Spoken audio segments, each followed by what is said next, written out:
The Oregon Ducks will host a playoff game against James Madison after landing 5th in the CFP rankings. And we will also talk about all of the wine that went on after the final rankings fell. This is the Ducks Confidential Podcast. I am Aaron Fentress of the Oregonian and OregonLive. He is George Wrighster of the CW in the Unafraid Show, who's fresh off casting his first ever Heisman ballot, which we cannot discuss in depth because you're not supposed to talk about them because they're top secret. I think if you do talk about them publicly, I think SWAT teams will come into your home and take you away. So we will avoid that. It's anyway, like how was your weekend? Streaming services. You know, at the beginning when you used to rent from Blockbuster or whatever, it used to put the FBI warning, and then people were like, "Ain't nobody showing up at my house." I used to love those FBI warnings. All right, so man. Interesting week, an interesting season. Look, we can say what we want about the CFP rankings, but man, they do their job. They get people talking 24/7.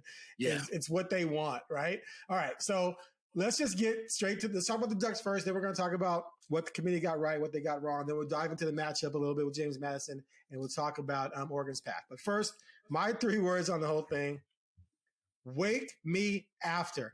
I am so... Don't be that guy. Ticked off. Listen, first of all, I get it. Duck fans, I get it. It's a tune-up game for Texas Tech. Unlike last year, we had to sit around for almost a month for Ohio State. I get it. And it's a game you know you're going to win. I get it. But as far as what we lost out on, Notre Dame coming to Autzen, that would have been phenomenal. That was never an phenomenal. Option. That was never even an option. Hold on. I understand that, which gets me to my next point, was that rule, the P6 rule shouldn't even exist. Or group of 6, sorry, shouldn't even exist. That's the problem. They got it wrong. So not only you have 1 in there, you have 2 in there. So yes, Oregon's going to host a playoff game. It's going to be cool, I guess. But a 20-point dog, blew a great opportunity. Now you go. Don't be an elitist. I'm not being an elitist. Yes, you are, dude. No, I'm not. Boise State deserved to be in the playoff last year. They absolutely deserve to be in the playoff. But they were ranked in the top 10. James Madison and Tulane are not ranked in the top 15. But group of 5 teams don't get the same credit. Now, granted, UCF could have this year had they like they're not judged when there's a really good group of 5 team. Like, we really don't know how good they really are because their schedule doesn't typically dictate that. And they usually have to have a game versus a P5 opponent that they won. And then all of a sudden people are like, oh, never mind. This is a good football team. So I get that. But this is the way it is set up. I do think it's a good idea to have the group of 5 in there, at least for 1 bid. I think 2 is excessive. I am not going to lie on that. I think 2 is excessive.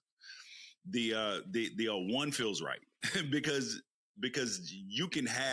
Tulane beat I think they beat Duke this year. So they can beat group of 5 teams. They may not be like they beat the team that won the ACC, not the best team in the ACC, but they beat the team that won the ACC. So my 3 words are bring them on, bring them on. Listen, if my mama get out there in front of me, she's getting ran over. So JMU, SMU, TCU, PLU, Ducks by 3 touchdowns. PCC. I don't care. And remember what I asked for, Aaron. I did not care who we played, where we played. Just give me the best possible matchup for us. Like, that is all I want, is the best possible. And that doesn't mean best possible does not mean the quote unquote easiest. Best possible, just put teams in front of the Ducks that they can beat. That is all I care about. Because Ole Miss could be the bad matchup, or Georgia could be the bad matchup, or whoever could be the bad matchup. Oklahoma could be the bad matchup. Just put teams in front of the Ducks that they can beat. That is all I care about. And I feel like that they can beat James Madison. And then I'm looking further down we're not talking about path yet. We're not talking about path yet. Okay. Path is later. You like to jump like 8 segments ahead, like I do on Talking Duck sometimes. So we both do it. But anyway, Aaron, we'll get to that in a second. Okay, so I'm gonna pull people behind the curtain a little bit. So for me, sometimes it's a little bit difficult because for 4 years hosted a solo radio show on Mad Dog. So I always introduce everything, talk about everything, and then on Unafraid Show on YouTube, I do it myself when I'm interviewing people. So when you're doing it or Jordan's doing it on Talking Ducks, it is or when I do other radio shows with people and I'm not the host, like sometimes I'm in the one seat, the host or the moderator, if you call it. And then sometimes I'm the analyst. And so sometimes I have to be like, George, remember what part you're playing right now. So I've been there with other people who do radio and solo radio, and you try to do a podcast with them, and sometimes you're sitting there on eBay for like 6 minutes because they're filibustering. So no, I get it. I totally get it. But no, we'll unleash you on that for a second. So let me go back to this.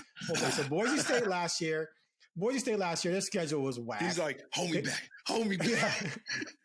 But they beat Oregon State when Oregon State was still in the no, it was Oregon State. No, the Pac was right there. They played a tough game in Oregon, which is what carried them the rest of the season. So they shouldn't have been top 4. That was ridiculous. They shouldn't have had a bye. That was just dumb. But fine. One gets in. I'm fine with that. James Madison. The only Power 4 team they played was Louisville. And they lost. And they lost 28-14. And Louisville's defense destroyed, not completely, but pretty much held in check everything James Madison likes to do offensively. Just they averaged 488 or 450 total yards a game during the season, and against them they had 260. Right now, flip it around defensively, they were decent against Louisville, but still they lost 28-14 to a team that's unranked, and that's their only one. That's their only game against a Power 5 team. Now, Tulane, like you said, they played Ole Miss, right? Yeah, they played Ole Miss. They got beat up by Ole Miss. They got beat up by Ole Miss, and they got beat up by someone else. How did I lose that? Man, I had that. No. It was so Tulane also, they beat Northwestern and they beat Duke. That's right. They beat Northwestern. They beat Duke. They got blown out by Ole Miss, right? Yeah. It was 45 to 10. So at least I can give them credit for the 2 wins over Power 4 schools, even though they're not the best Power 4 schools, right? They're not necessarily. Northwestern still won Big Ten games. Right. No, exactly. Yeah, so I can give them. Won the ACC championship. So, like, you can't even complain about, nobody should be complaining about Tulane. Right. Well, I give them credit, but Ole Miss, they got pasted 45-10. And then they lost to University of Texas at San Antonio, right? UTSA? No. 48-26. Yes. 48-26. And they're a 20-point dog at Oregon. You should not have a 20-point dog in the playoffs, period. I'm sorry. Tulane's not a 20-point I'm sorry. SMU, sorry. James Madison's a 20-point dog. What's Tulane a dog to? What's 17? 17. Okay, whatever. 17. Anyway, you shouldn't have teams in the playoffs who are 17 and 20-point dogs in the first round because they're playing teams outside the top. Even it happens in the Power 4 too, though. In the next round, not in the first round. How many games last year in the first round? If Duke had gotten that last spot and they were playing against Oregon in Eugene, how much do you think they'd be favored by? Right, because Duke is 7-5, like you said. Duke won the conference championship because of circumstances, not because they necessarily earned it, because of formatting, which is what we're talking about here with having 2 group of 6 schools in, is it's a format issue. So then you end up leaving out teams that we all know would just smash the hell out of both of them in Notre Dame, BYU, and Texas. So now let's get to what they got right, what they got wrong. You go first. What they get right, what they get wrong. I believe go ahead. I believe they got right Miami getting in the playoff over Notre Dame. I believe that they got that right. I agree. I don't like how they got to that. I love it. No, I hate it, and it is the reason why people are so upset right now. because like you can completely understand, and it takes a rational person. It takes an irrational person to not understand how Notre Dame and Miami got so far apart to begin with. Like it takes an irrational person to, you know what I mean, to not understand it, right? Yeah. Right. But if you were going to switch, like I knew funny business was up on Tuesday when they switched Alabama and Notre Dame, because there was nothing that was in that Auburn-Alabama game, or because it's not like Auburn was ranked. They didn't completely dominate that entire game. And there was nothing in the Notre Dame-Stanford game that led you to believe that those two teams should be switched. Nothing. So then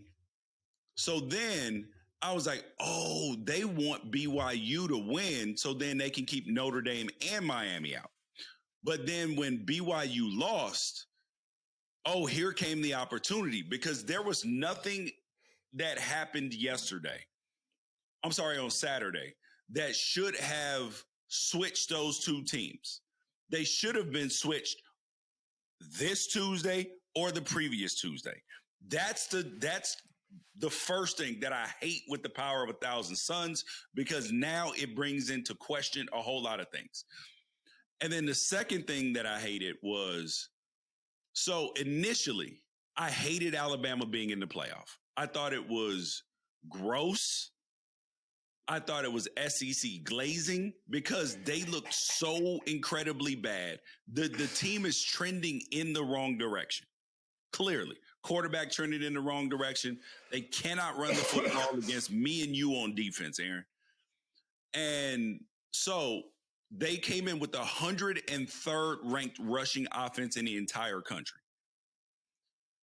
This team is not a team that can win it. So I wouldn't have minded if they got left out. But I do believe that their win against Georgia, that I do think that they should have gotten penalized on some level from the conference championship, because you can't sit up here and tell me that if you play in the conference championship, that you only can accept the positive things that happen from it and not have any negative repercussions, because history says USC in 2022 with Caleb Williams, they lost to Utah, bumped out of the playoffs. It happened to Auburn in 2017, and the teams that have lost their conference championship by 14 or more points. That was a 4-team system. I know, but I'm saying eight out of, so in the since the 14 playoff, you've had 25 teams lose their conference championship game by 14 or more points. And the average drop is 2.5 spots. And only 8 out of the 25 dropped 2 or less spots. Okay, but you're comparing dropping from 3 to 5, 4 to 6, not down in the 10, 11, 12 range, where it's not going to be the same.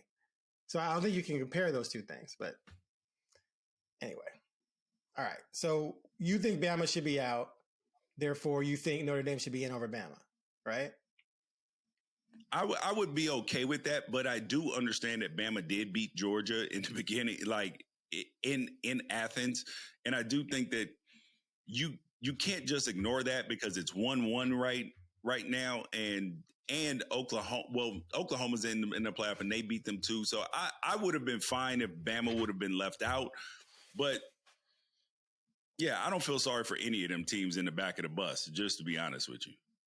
We've talked about that. Like I've told you, after 8, I just don't really care. I'll talk about it, but I don't care, because what I wanted to get rid of was that number 5, number 6 that could be in, number 7 that maybe could be in, the 4 getting squeezed out. Let's solve that, which we did. Now, after 8, 9, 10, 11, 12, if you're in, great. If you're 13, 14, 15, I don't have any time for you. But I don't think the group of 6 teams should be in there at all, unless you are ranked in the top 10. And you only get there by scheduling Power 4 teams, which James Madison, not so much. Tulane did, at least with Duke and NU. Here's the issue. Or scheduling defeat, I should say. Is that I believe that we need to have some scheduling uniformity if I Right. were commissioner, or when I am one day college football's commissioner, Okay. we're going down to 8 conference games. 8. We are going to play one crossover game based upon last year's standings with other conferences, okay? Okay. So that'll get us up to 11 games. And then you get an FCS game. And remember, these conferences are very big. So you can win. You said 8 conference games. You mean 10? Yes. Yep. 8. So 8 conference games, 1 crossover. You said 1 crossover. That's 9. No. One crossover with each Power 4 conference. Oh, okay. All right. Yeah. Based upon where you finished last year in the standings. Got you. Okay. So now that gets us to 11 games. Then we got an FCS game. Okay. Then, because the conferences are so big, sometimes you win the scheduling roulette like Texas A&M this year, where they only played one team ranked inside of the top 8 of the SEC. But because they navigated it, they're in the playoff. So what I would do is I would have the conference champions play, like the ACC, Big 10, Big 12 conference championship game. Both of those teams from all the conferences get in, okay? And then we're going to have play-in games, particularly in the Big 10, because I would give the Big 12. I'm sorry, I would give the SEC and Big 10, all these bigs, the SEC and the Big 10, 3 automatic qualifiers. Okay. Okay. And then I'm giving the ACC and the Big 12 2 automatic qualifiers because I'm going to 16. And then I am having at-large bids for those last 5 spots because I'm giving one to the G5. So then I'm going to have the conference championship games, 1 play 2, okay, for the conference championship. But then I'm going to have 2 play-in games, 3 versus 6, 4 versus 5. That way, if you won the scheduling roulette, you didn't make the conference championship, you got to go fight for it. And then the 3 seed automatically gets in. And then 4 and 5, you're going to be fighting for those at-large spots. And same thing with the Big 12. You can be fighting for the at-large spots and stuff like that too. That'll make it a lot more clear because we would have so many more common opponents, so many more data points, because whoever wins the conference cup, they're going to have priority for those at-large spots. You see what I'm saying? So like if out of the Big 10 playing against the SEC and the Big 12 and the ACC, if they win the conference cup, when it comes to the at-large spots, you're going to get preference in the at-large spots. Okay. Wow. That was very detailed, very intricate. You would get absolutely trashed on an annual basis because people will find a way to complain about anything, not because your plan is wrong. As for this year, what they should have done is not have the group of 6 automatic. Before you have Notre Dame and you have BYU or Texas in. Texas, they all have an argument to be in there. Every last one of them does. And it's funny watching each fan base, each media member affiliated with the team argue their team's case, even though they know damn well that the roles were reversed. There's no, let's put it this way. Had Notre Dame beaten Miami and you flipped all the data points, not one Notre Dame fan or media member will be out there crying that Miami should be in over Notre Dame. Not a single one. So it's all the built only for reason why hypocrisy. they're crying about it, Aaron, the only reason why they're crying about it is because of the way it was done. But they should have known. They should have known that once they got close, it could flip. The should have did this on Tuesday or last Tuesday because there was nothing that happened this last weekend. BYU losing. BYU made Notre Dame and Miami now close to each other, and then you go, okay, well, Miami won. Boom. That's what they did. That's what happened. Why did BYU drop a spot for losing their conference championship game? Because it got blasted and lost that team twice and was already on the bubble. So you got to make a decision. Again, so George, here's the thing. We have to accept. The entire premise is nonsensical nonsense. You cannot accurately rank teams like this. It doesn't work. So that's why you just made that face and everyone makes these faces. It's because the entire premise is nonsense. So no matter what you choose, there's an argument against it. So I'm just saying they're sitting there with 4 teams. Like, what are we going to do? We got to figure out something. Well, BYU, they're going to be in. If they lose and get blown out again like they did, well, we have an excuse to drop them, put Miami up, and then boom, oh, Miami beat Notre Dame. Now you put Miami in front of Notre Dame. And now Notre Dame screwed because of this group of 6 nonsense they came up with. So, but again, we don't care about anything after 8. So we shouldn't talk about that often other than to make fun of the people whining about it. That's my thing. All right. Yeah. We done with that? Yeah. All right. And I'm not saying you're wrong. I just don't think there's a right or a wrong, really. It's just, it's impossible to pull off. Yes. And I just think it's, that saying is not what you say, it's how you say it. I get it, but I agree with what they did. I think the committee handled it the right way. No, I'm saying I think they got the right answer because you can't put Notre Dame in when Miami beat them head to head and they're that close. And it would be different. Here's the thing is, it would be different if Miami if Notre Dame toward the end of the season had like a win against Texas or Oregon or Alabama or something like that toward the end of the season. Now you can say, this is a whole different team. You know what I mean? Right. You like that, but they had nothing else outside of the USC win on their schedule because the teams that they picked turned out to be terrible. So I'm sorry, the teams on their schedule turned out not to be that great this year. And, it sucks for them. And they chose not to go to a bowl game but the reaction to that, I thought was gross. Dude, it's embarrassing. Go to the bowl game. Go play BYU. Okay. You agree with them doing that? I do believe that, like, on one hand, I don't think it's a smart decision because you miss out on all those bowl practices because the Pop-Tart Bowl, which is one of the best non-playoff bowl games.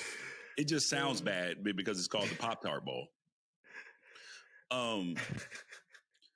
I get it, dude. It doesn't sound good, but Notre Dame would get those 15 practices, and they have a pretty young football team, which I think could be beneficial. But at the same time, they would have a bunch of opt-outs. And we don't know if their team got together and voted and was like, we don't want to play. Okay. And whoever voted for, whoever decided it, are you football players or not? See, that's what's being lost in us. Everyone's so all about the playoffs. College football was never about that because you knew that the odds of getting there were so small, especially if you weren't one of the top 2 or 3 teams in the, programs that are always doing it all the time anyway. So you didn't play for that. Just for that, I should say. Everyone, dreamed of getting there. Great. But you didn't play for that because it used to be just a vote. Then it was a BCS. Then it was 4 teams. Now it's 12. And you got basically number 11 or 12 who probably should have been in. So mad they're not in. They're so mad that they're just going to take their ball and go home. Are you football players or not? Play. You got another game, man. If you're a senior on that team, wouldn't you be pissed? You have to play again? Or you might be thinking, I'm going to opt out and get ready for the draft anyway. I get that. But the more people that opt out, the more young players you get to play. So I find it corny, but whatever. I don't play for Notre Dame. I don't coach Notre Dame. Maybe it's something I'm missing. All right, let's get to Oregon's path. Now, let me just say this real quick, because again, I'm not a fan. I'm not an ex-player. I get it. Fans, ex-players are like, oh, come on, man. We want to find the best path. To me, that's just lame, man. You can't say I want to be the national champion, but I don't want to play the best teams to get there. I want to avoid the best teams as much as possible to find the best path. To me, that's corny. But that said, you got Is that what I said? I didn't say that's what you said necessarily. Okay. I'm saying that's what I see people all over Twitter saying it. It's just a great path, blah, blah, blah. I don't know how great the path really is, to be honest with you, because I don't think there is necessarily a good path beyond JMU. Yes, that's a better path. The first round path, I get it. That's fine. You try to avoid hard, you find more hard. That's why I said just put teams in front of Oregon that Oregon can beat. I don't care if it's named Indiana. I don't care if it's named Ole Miss. I don't care if it's named Georgia. I don't care. Just put teams in front of them that they match up well with and that they can beat. Well, that's all I care. Right, so that they can beat. So you want the teams that they maybe can't beat to go away, so you don't have to deal with them, and then claim to be national champions, even though you avoided teams you probably couldn't beat. That's my point. So that's just the mentality. No, Aaron. See. Here's the thing: is that everybody needs that path. It's not that you can't. I mean, look at the NFL playoffs.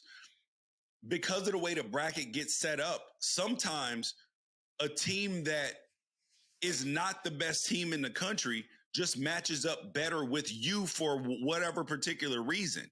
So that's what I'm saying. I'm not running from competition or from really good football teams, because you can play a very good football team that you match up poorly with. And you can actually play a team that is not as good as you and match up poorly with them too. So that's what I'm saying is that I just want teams in front of Oregon that they can beat. That might be Georgia, that might be Ohio State, it might be Indiana, or it could be, playing. So who can't they beat? I don't think that there is a team that they can't beat. Okay, this is a moot point then. All right, so let's just talk about the path. What do you think about this path? Because right now you're looking at Texas, probably Indiana, although Indiana could be upset by Alabama. Maybe if Alabama got his stuff together, probably not. So you're going to go Texas. Alabama's not beating Oklahoma, just so you know. Okay, fine. So you're probably going to Texas Tech, a rematch with Indiana, and then you're looking at either Georgia or Ohio State. I kind of have a feeling Georgia might win that game if they play each other. So what do you think? Can they win those 3 games? Yes, I like the path. And the reason why I like the path is this. Obviously, James Madison, but you can't just show up at that game and think that you're just going to put your helmets on the field and win, okay? But the Texas Tech game, none of these coaches, because I've talked to 2 coaches that had buys last year, and 1 coach who's had a bye this year. None of them wanted buys. And we've heard Kirby Smart talk about not really loving the bye either. So, so then Oregon gets a warm-up game. And then plays 11 days later, which is almost like a normal regular cycle. You know what I mean? Like it's less than a bye week. Right. Yeah. And, but enough time to get back healthy and game plan and all of that stuff. Versus Texas Tech, who's going to be on some level rusty because they're going to be off for 25 days. 25 days. So you get it. So you get a whole half of football to catch them, sleeping a little bit. And then Texas Tech's quarterback and wide receivers are not like Indiana's. They're not like Ohio State's. They're good players, but they're not dynamic enough that you're going to be terrified of. I have talked extensively about Texas Tech's defense. Texas Tech's defense is fantastic. However, I don't think Texas Tech has enough offense to beat Oregon. Okay. So then you end up playing, I believe Indiana will for sure beat either Alabama or Oklahoma.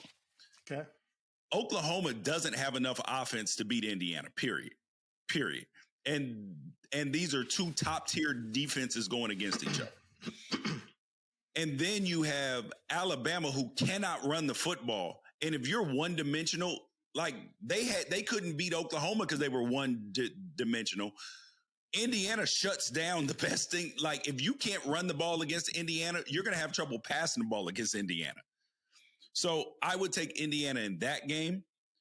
And then Oregon versus Indiana again. I like the Ducks in that game. I think that they learned a lot from that game. Dante Moore grew up. When I look in Dante Moore's eyes from the second half of that game, which I did not like, and I've said it, to the end of the season, it is a different man in those eyes. It is a full grown man who understands who he is, and his confidence is unshakable at this point. Okay. So then they get who do you think they would play in the finals more likely, Ohio State or Georgia?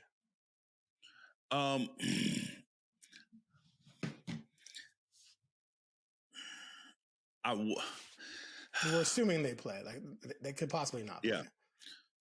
Georgia's defense Miami's rolling up in there. The Hurricanes about to get busy. Go ahead. Hey, I think Miami's gonna. If Miami can beat Texas A&M, the issue is I think that Miami gets the brakes beat off of them by Ohio State, because probably. I think that Carson Beck, he'll turn it into a turnover machine versus that defense. Like outside of that, I believe that they can win. But Carson Beck, he's gonna turn the ball over against that defense. He just is. And so I think you get Georgia versus I'm actually not even going to put it past Ole Miss to beat Georgia. First of all, really? Nah, yes. They're in shambles. They're in shambles. Yeah, but they get a warm up. And Georgia's offense is not that great. Like their wide receiver core is not great. They got Zachariah Branch, who has like 60 some odd catches, and the next highest person is like 30. So they throw a lot of quick screens and all of it. It's not a dynamic offense. It is built upon, and if you can slow down their run game, you can beat them. So I think that Ohio State beats Georgia because of that. Okay. But they got to just grind it. Like they're going to have to grind it out. That's if Georgia plays Ohio State, that's going to be a grind it out. That's probably going to be another 13-7 game. I'm sorry, a 13-12 game, 13-10 game. And then you have Oregon versus, I'm going to pick Georgia in the national championship. Oregon, Georgia, national championship. And I like Oregon versus Georgia. I like that matchup. So you got Oregon winning it?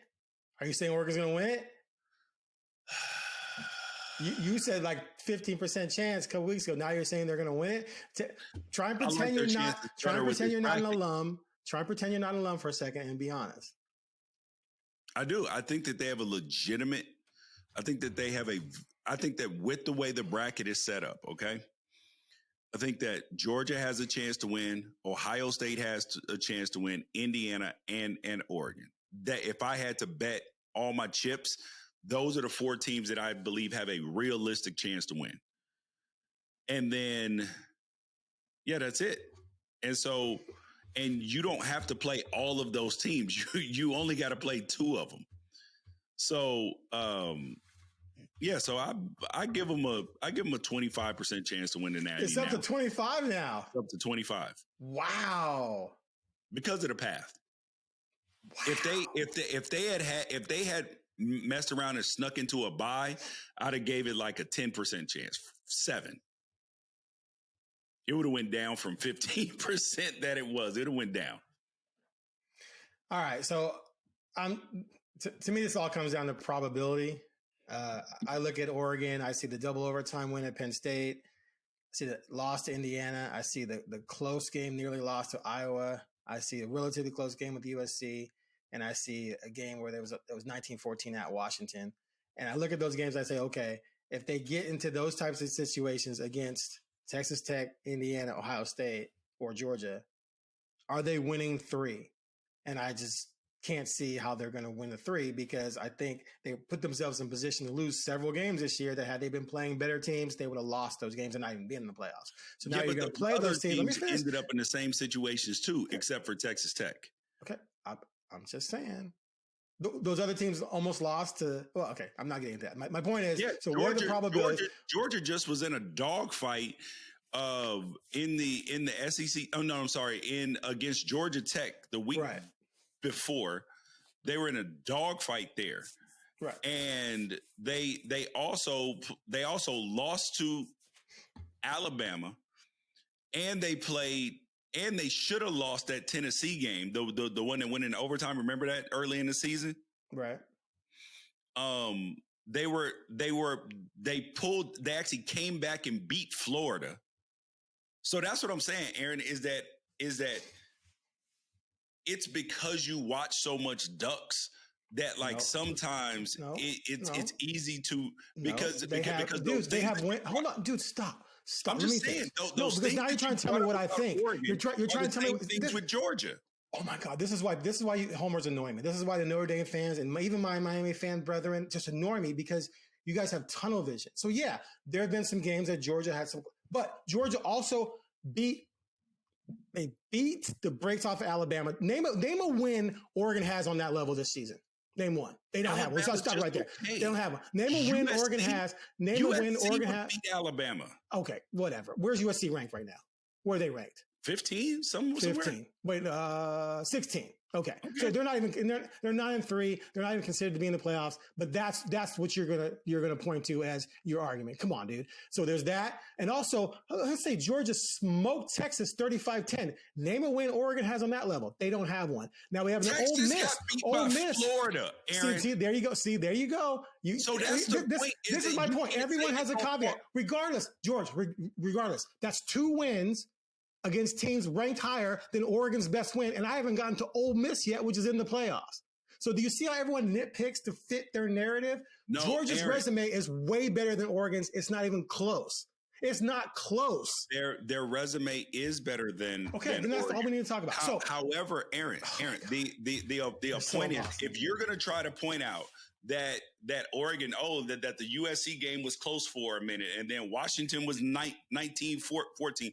You do have to acknowledge that Georgia just played a Georgia Tech team. I acknowledge that. Okay, but you're missing the overall point because you want to zero in on whatever supports Oregon. Because yes, Georgia has games like that. Oregon has games like that. But Oregon doesn't have any win on the level of Bama, Texas, or Ole Miss. That puts Georgia a step ahead. That's why Georgia so what I'm saying is, when I look at Oregon, there's no win that Oregon has that I look at and go, this tells me that they can win 3 straight games against Texas Tech, Indiana, and Georgia or Ohio State when they don't have a single win against any team on that level. Not one. Even close. The closest is the USC. So that's all I'm saying. The point you made amazing. is that all of these games that I don't believe that they can potentially win 3 games in a row that could be close games. Oh my God. Because they had close games this season. No, I wasn't. That's where you interrupted me. That's where you interrupted me. I wasn't done. No, okay. This is the problem. You interrupted me there because you saw a point to pounce. You didn't let me get to the rest of it. The rest of it included what I said after. So if you ever let me finish, you won't come in and make a moot point because it has nothing to do with the totality of what I'm saying. So yes, you're right. There were some close games we could point to for Georgia, just like Oregon. But Oregon doesn't have the wins over playoff teams or playoff contenders like Georgia does, which was my overall point. So if I look, the only team they played that was even in the playoff discussion beat them by 10 in Austin. So for me to believe now they're going to play 3 teams like that and beat them bang, bang, bang, the odds are extremely low that that's going to happen. That's all I'm saying. Okay. Oh my God, you're amazing. I still love you, but your homerism is just unbelievable. It's not homerism. It's unbelievable. You wait for a window to defend Oregon, and you jump through that window instead of letting me finish. You do it all the time.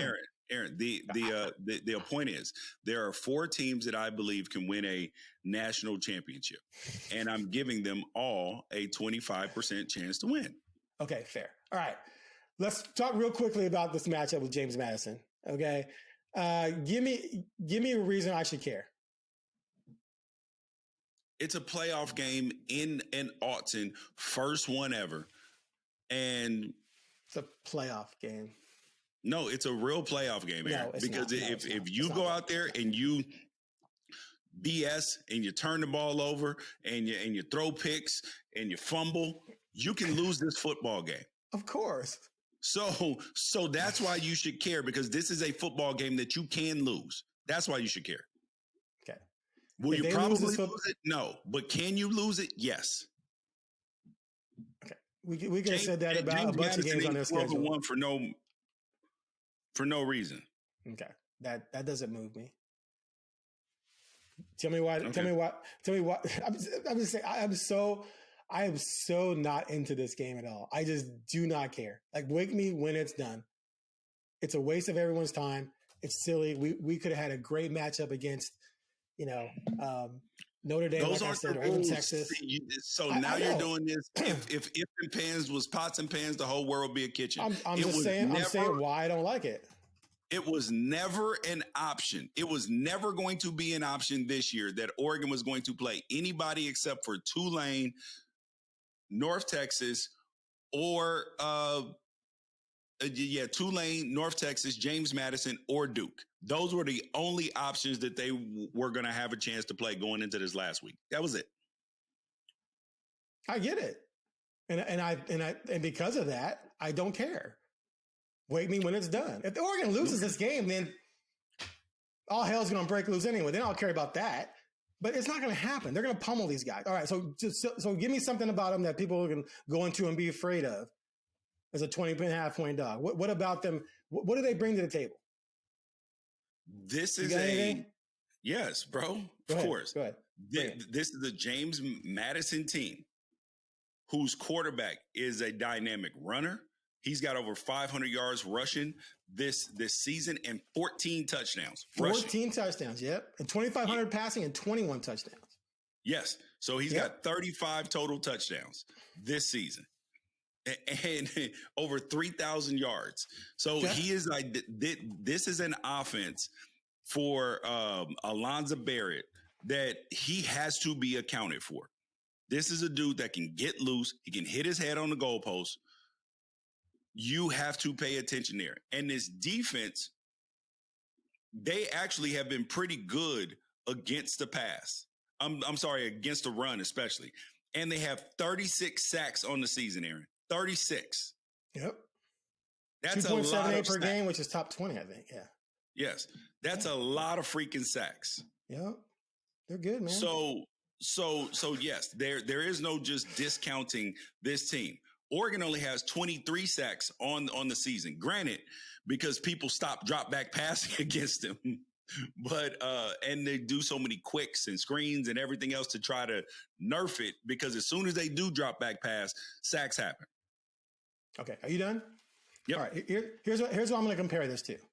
There's zero difference between this game coming up at Austin and when Oregon had to play Liberty in the Fiesta Bowl. Liberty rolled in with a quarterback, Caden Salter, 2,800 yards, 32 touchdowns, 6 picks, rushed for 1,100 yards, 12 touchdowns. What was the final score? 45-6. So I don't want to hear it. I don't care what they did against whom, how, what. And I'm not disrespecting the group of 6. They're great athletes in there who go pro, who move up to the Power Four, but they have no business. They have no business on coming to Austin for a playoff game. No. Okay. It's just like that Liberty game was. Do you remember when that matchup was set? Do you remember the matchup was set with Liberty? Everyone was like, "Oh, this is horrible." It's not. Aaron, this is a game that you have to go out and play your A game. This is a tough team. They could play their C game and win this game by 2 or 3 touchdowns easily. You are going to lose this football game. Okay, that's any game. This is a tough, hard-nosed football team. They are a proud football team. Okay. God, now you're doing your best to sell the opponent. Okay, so let's go to the one game they played against a Power 4 team. They played Louisville. They lost 28-14. So this vaunted offense that you're talking about, Barnett was held to 102 yards passing. He did have a touchdown. He was sacked 6 times. He was sacked 6 times. I think they were top 12 or 14 this year against the pass. Okay. Amazing. Doesn't matter. So they went from averaging 448 yards per game, which is 22nd nationally, and ranked 6th in the nation at 245 yards rushing per game. That's the Dukes. Then they played Louisville, 102 passing, 263 total yards. So they lost 200 yards of offense almost, going from the Power 6 teams they played to Louisville. And I just said Barnett did not have a good game, and they rushed for 126 yards on 47 carries. So Louisville, a team not even remotely close to the playoff field, let alone top 5, completely shut down their offense. Barnett's good, but he's basically Damon Williams Jr. light. And we saw what Oregon did to them back-to-back years. So no, I don't want to hear it. This is a tune-up game. It's like when the top boxers spar against somebody. It's a sparring match. And usually the sparring partners are pretty good. They're pretty good. If you let your guard down, you get knocked out. That's not going to happen. Tennessee was a sparring match for Ohio State last year. Okay, now we're going to compare Tennessee to. I mean, I'm just saying they were a sparring match. It was a sparring match. Just saying. I know. Okay. All right. Last but not least, well, we can't really talk about our Heisman votes, but did you have fun casting your first ballot? Was yes, all you I ever? did. Were you just sitting there like? Did you have like a 12-course meal and you were like? I put on a tuxedo. You put on a tuxedo and like, vote. No, I did. I enjoyed it, and I thought I spent. Let's say I imagined that it was going to be easy, and I would just over the course of the regular season wouldn't spend any time about this really because I'd figure it out. It would be clear and apparent to me. This year, it wasn't clear and apparent. Like I was searching, like starting 3 weeks ago. I'm like, yo, who the hell am I going to vote for? And I'm searching, and then manna from heaven opened up, and it became clear for me. Yeah. So I thought that there's a number of players who were really good and that deserves consideration. I think Pavia deserves some consideration. Linebacker out of Texas Tech, Rodriguez. I think Fernando Mendoza, Jeremiah Love, Jeremiah Smith. I thought Dante Moore deserved to be in the top 10, probably. Not going to the finals, Aaron. Right. I think that he'll probably finish somewhere in the top 10, probably. I think that I think that there's a number of players that deserve some. I think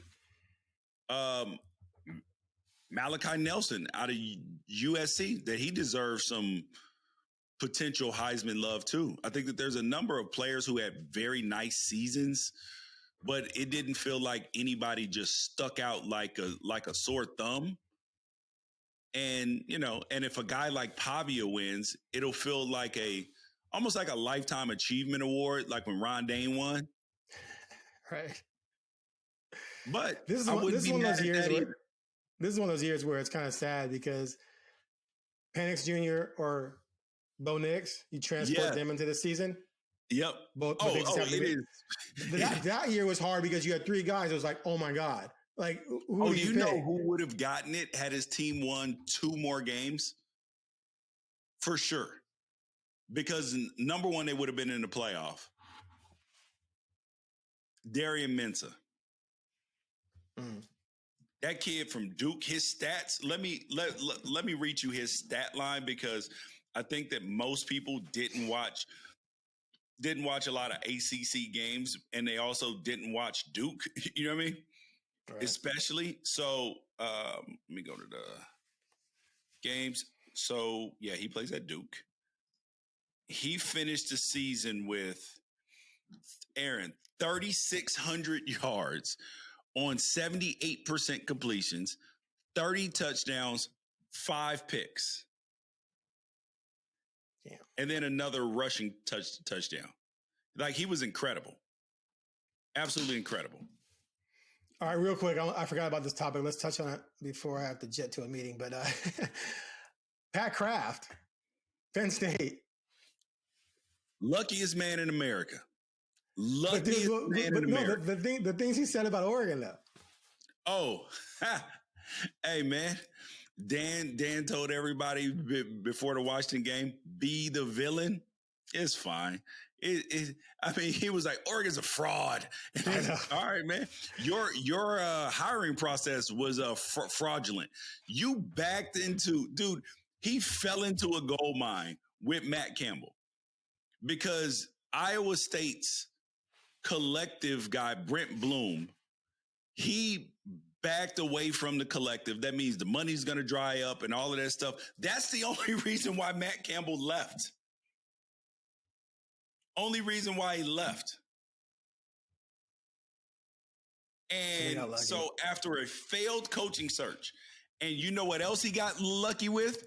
That happened, and he was not a Jimmy Sexton guy. I do believe that Jimmy Sexton was boxing him out. Quite possibly. So the one line that made the rounds was he said something about Ohio State and Michigan, then says Oregon. He said quarterback was shaking in overtime, but we have to win that game. To me, you can make the case he was talking about Aller. Well, to me, you can make a case he was talking about Aller because Aller's the one who kind of choked. Whereas Dante Moore, I mean, was he shaking? I don't remember seeing. Was he shaking? Was there like a video of his hand shaking or something like that? There was not. Because someone was trying to claim there's a video of his hand shaking in overtime. So I kind of thought people might have taken that out of context, but people I work with insist that no, he definitely meant more, but he just shouldn't have used the word but. Because you wouldn't say, but we got to win when the quarterback's shaking. You would say, the quarterback was on fire, but we got to win. But he was the also quarterback was scared, but like we got to win. Heated state too. Exactly. So exactly. So people fumble their words when they're right. But it's just the whole thing was. Look, that was a private meeting. Whoever recorded that and released that's nasty work. You're exposed legally. Yeah, like that's a crime in that state. Like you can't. Yeah, but nobody is going to give their sources up. So it's someone in that room, so you can narrow it down. I do have a problem with an AD talking. It was like a team meeting, so it could have been like 50, 70 people in there. I know. Hey, get the spotlight on them and interrogate all of them anyway. But maybe I'm being Pollyanna. Is Pennsylvania a one-party consent state? No, it's not. Oh, okay. It's not. Hardly any states are for recording in person, recording over the phone. Like Oregon, you can record over the phone with one-party consent, and some states are like that. But I don't think any. I don't know how. Not very many are. Someone can record in person in a private setting. You can record in public. Yeah. Like if you're at a park, you can record. Yeah. But anyway, I was just shocked to hear the way he was talking to players. Like to me, it was AD should be far more professional than that. And then it comes back to the whole thing I talk about, where you have all these programs who all think they're all so flippin' special. We should be the ones. We should win the national championship. You can't have 15 programs all. I mean, yeah, you want that. I get it. You're striving for that. But that can't be your mentality where if we're not winning it, everyone's got to be fired. It's just, I don't like that part of college football. I get it to a certain point, but there has to. And the way he was talking about Franklin, I think it's just like, dude, come that was on. gross. Show some class. Yeah, that's why nobody wanted your job, pal. And that's why you got 2 recruits. Yes, you got lucky, and you ruined. Like they ruined an entire. Recruiting class, and they're gonna have some defections just because there's a new coach. You know what I mean? Right. Yeah. So now you got to do more in the transfer portal. Matt Campbell ain't even really ever did that. So now you're going to be trying to build in the portal, recruit for next year, and try to get some scraps out. And when I say scraps out, I don't mean that players aren't good, because there are plenty of players. No, I'm saying that, but when I say scraps, out of the top 500 players, there might be 40 that aren't signed yet. Right. And those are the caliber of players that Penn State is going to have on their roster. Right. So, and some of them ain't going to go to Penn State. So they should have a lot of transfer portal money and do what Texas Tech did, right? Maybe they can pull that off. Maybe you go out because you didn't spend money on high school recruits. You might as well take that money and throw it in the portal. You are very right about that. Maybe you raid Tulane and James Madison. Yeah, but if you play that portal game too much, like you can play it for a year and then catch up with high school recruiting, but you try to play that portal game, you will lose. Okay. Nobody wins the portal game. Nobody. Okay. All right. We got to run here on the Ducks Confidential portal game. But all right. We got to run here on the Ducks Confidential podcast. We'll be back to talk more about this matchup next week.